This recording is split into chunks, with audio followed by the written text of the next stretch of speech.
Welcome to the Mesquamaket Beach Podcast, a podcast spotlighting the businesses, newsmakers, events, and memories of Rhode Island's historic Mesquamaket Beach.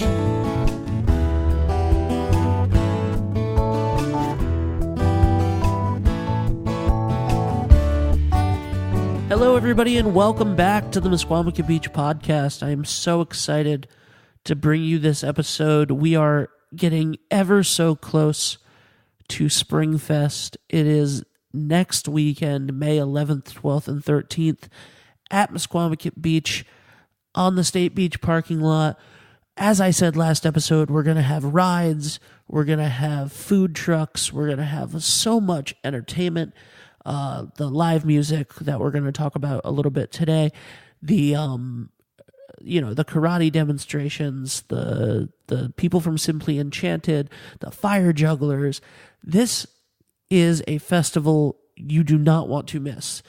And one of the main reasons you don't want to miss it, if not the main reason you don't want to miss it, is my guest today, rock and roll legend, Joey Molland of Badfinger.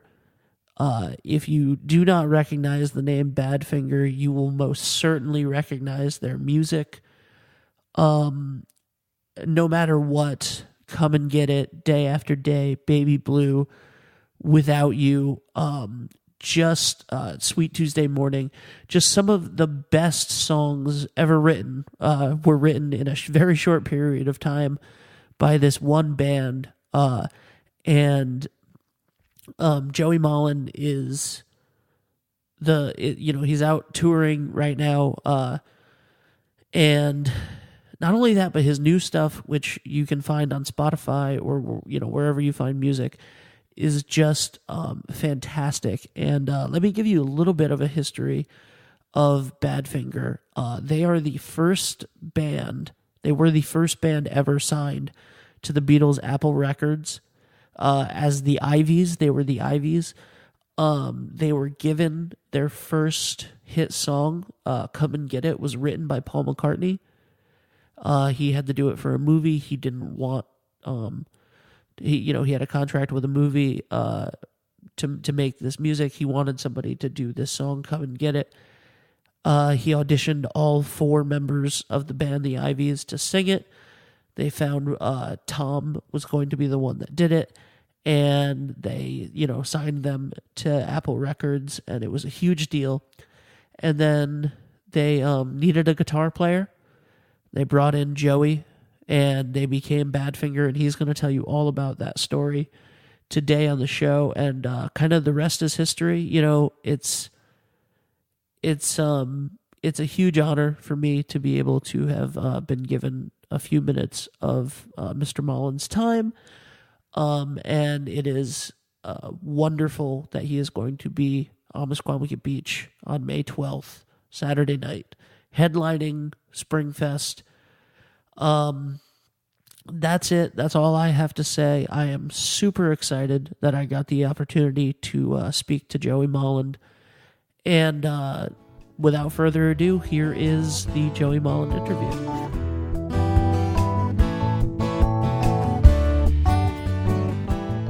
All right, so I am very fortunate to be joined today by Joey Molland from Badfinger, and we are so excited to have you Saturday night, May 12th at Mesquamaket Beach. How are you doing today, Joey?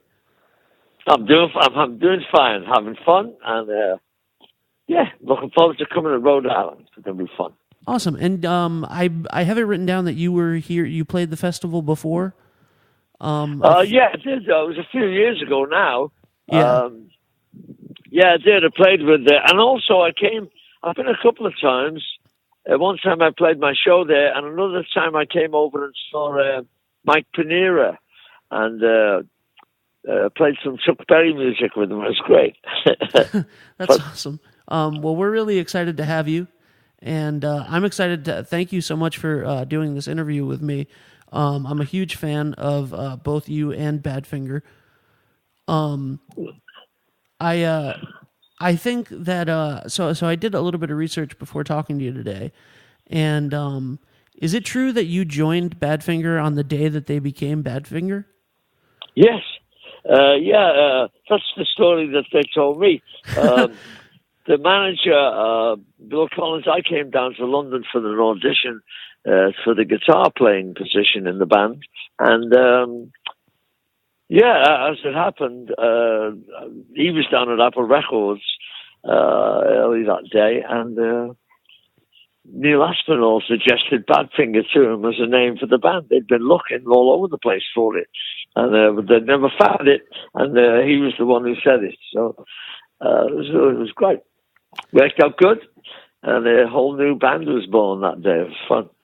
So before that, they were the Ivies, and the Ivies were the first band that were signed to the Beatles Apple Records, which I think is impressive, but I almost think it's more impressive to be the guy brought in once they're under that umbrella. The fact that you were added, when they were already at Apple Records is kind of, that's a higher pressure situation. Well, they'd been with the label for a couple of years at that point, and they hadn't been very successful, let's say. And, of course, Paul had come along, Paul McCartney, and given them the Come and Get It song. They'd recorded it, and then for some reason the bass player left. And, it's a bit convoluted, isn't it? The guitar player, Tommy Evans, decided he was going to play bass, so they started looking for a guitarist. And a friend of mine suggested me for the job, so they got in touch, and I came down and auditioned, and went to work with them. Did a lot of stuff with them. The record came out; it was a big hit. It's but as they say, the rest is history. Yeah, definitely. Badfinger isn't necessarily. It's a name that should be, talked about more. But the songs are so well loved and known that even people that may not remember the name Badfinger, they know Come and Get It. They know No Matter What, Baby Blue, Day After Day. Sure.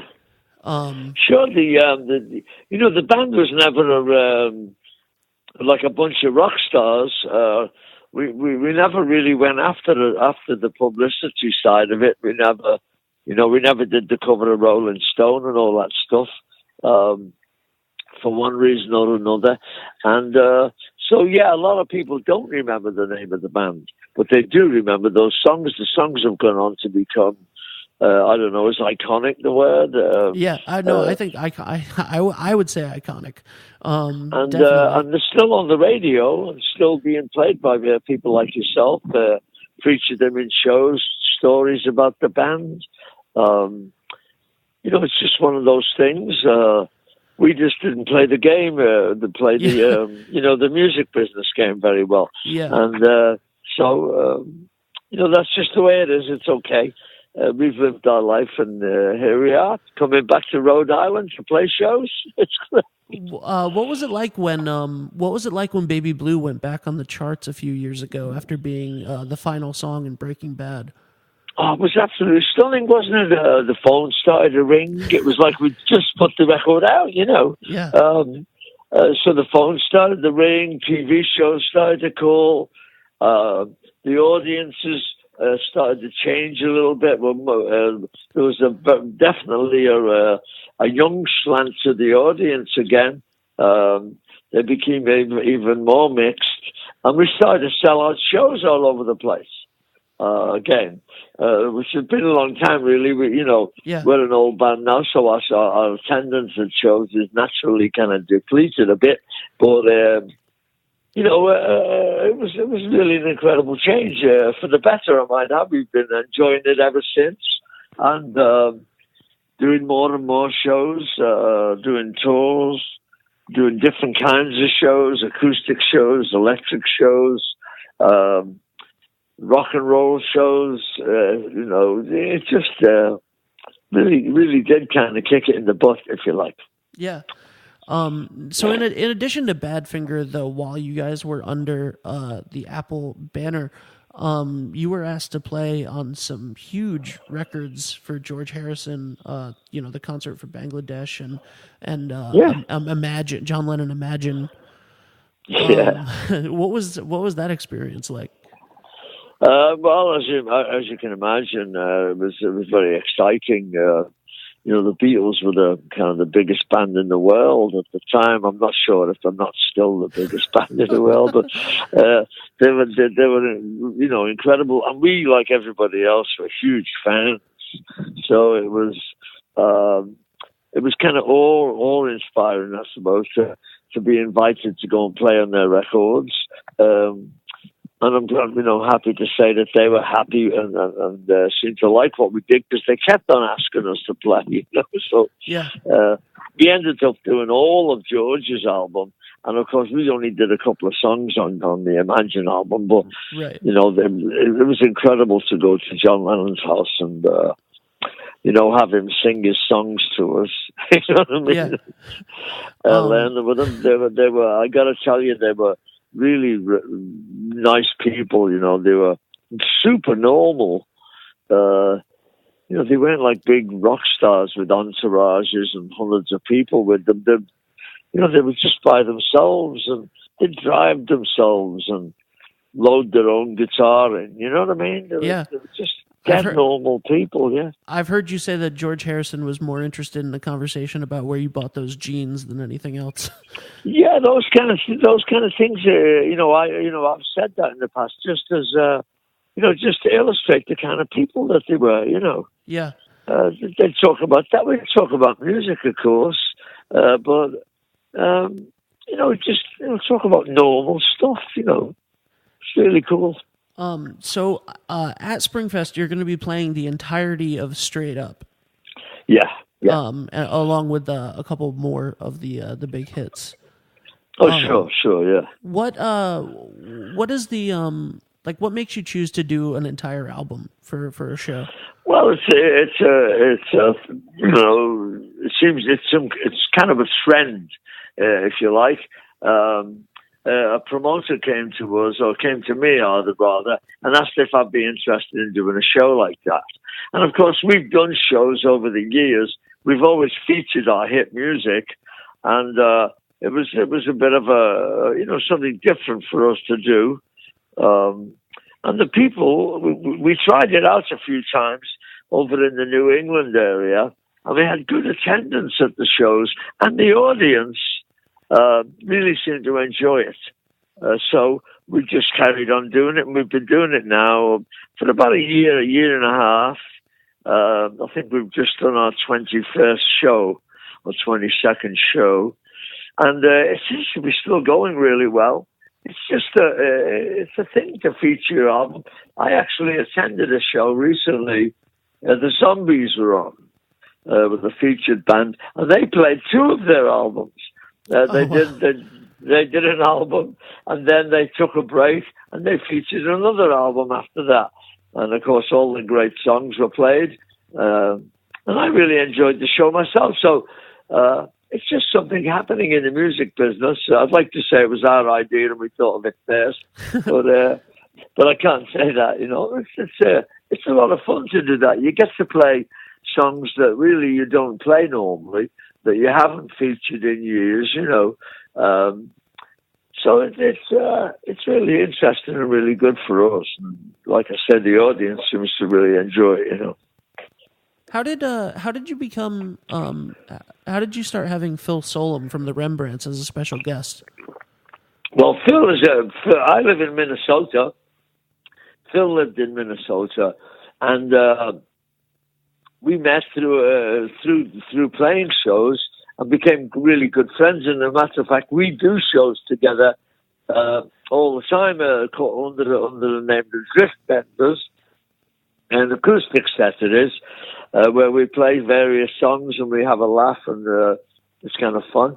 So we were just great friends, and these shows came up, and it gave us the opportunity to do some electric work, albeit he's doing his Rembrandt stuff, and then we're doing our Badfinger stuff. Yeah. So it's not quite the same, but it's just something that happens, and it's great fun. He's just moved down to Nashville, so he's all countrified now. I'm wondering if he's going to be wearing a cowboy hat, But he's a great guy, and enormously talented singer-songwriter, of course. Yeah. I'm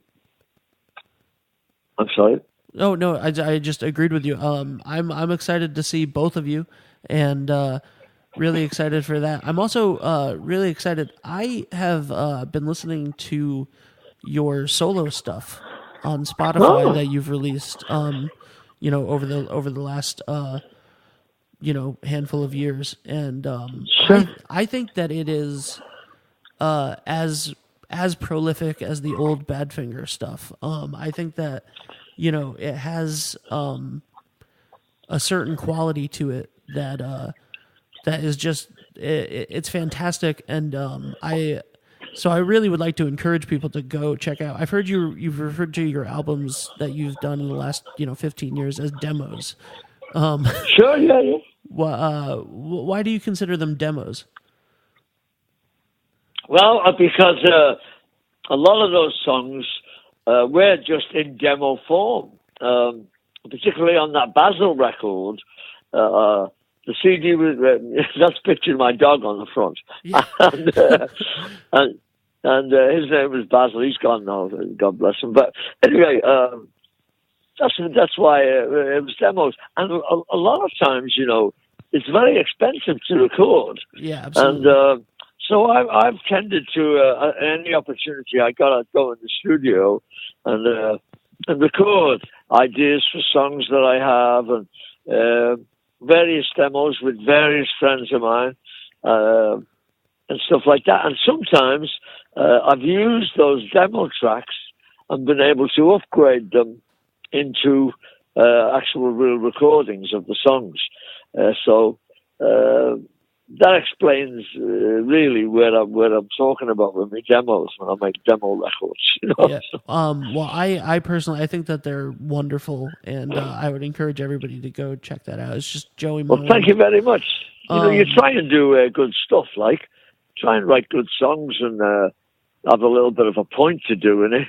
It's great. I was listening to I think I apologize if I get the name wrong. This Must Be Love.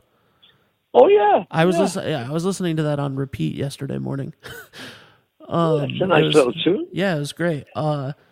So I've taken more than enough of your time. Thank you so much for being generous and granting me this interview. It's been a thrill for me. It's my pleasure. Thank you very much for your interest and helping us promote the show out there. Look forward to seeing you, and look forward to seeing the people of Rhode Island. All right. Thank you so much, and we'll see you on Saturday, May 12th at Musquamacut Beach. All right, Chief. Thank you. Thank you. Have a good one. Thanks. Bye-bye. Bye. All right, everybody. That'll do it for this episode. Once again, I just want to thank Joey Molland of Badfinger for being my guest on the show. It was such a pleasure to get to talk to him, and I am really looking forward to seeing him live at Musquamacut Beach. Musquamacut Beach's 2018 Springfest, May 11th through the 13th. Joey will be the headlining act on May 12th, Saturday, May 12th, around 8 p.m. Make sure that you are there. And, of course, he'll have Phil Solem of the Rembrandts, who you know from the theme song from Friends. I'll be there for you. And if you haven't done it yet, as soon as you're done with this podcast, go listen to some Badfinger. Listen to No Matter What. It will get stuck in your head for the next 7 weeks. I guarantee it. No Matter What. Baby Blue. I mean, I've been singing these songs to myself for the last month. I am so excited to see them, and I'm so excited to see all of you at Springfest, May 11th through the 13th. Headlining act, Badfinger, Joey Molland, May 12th. All right, guys, have a good one. We'll see you in 2 weeks.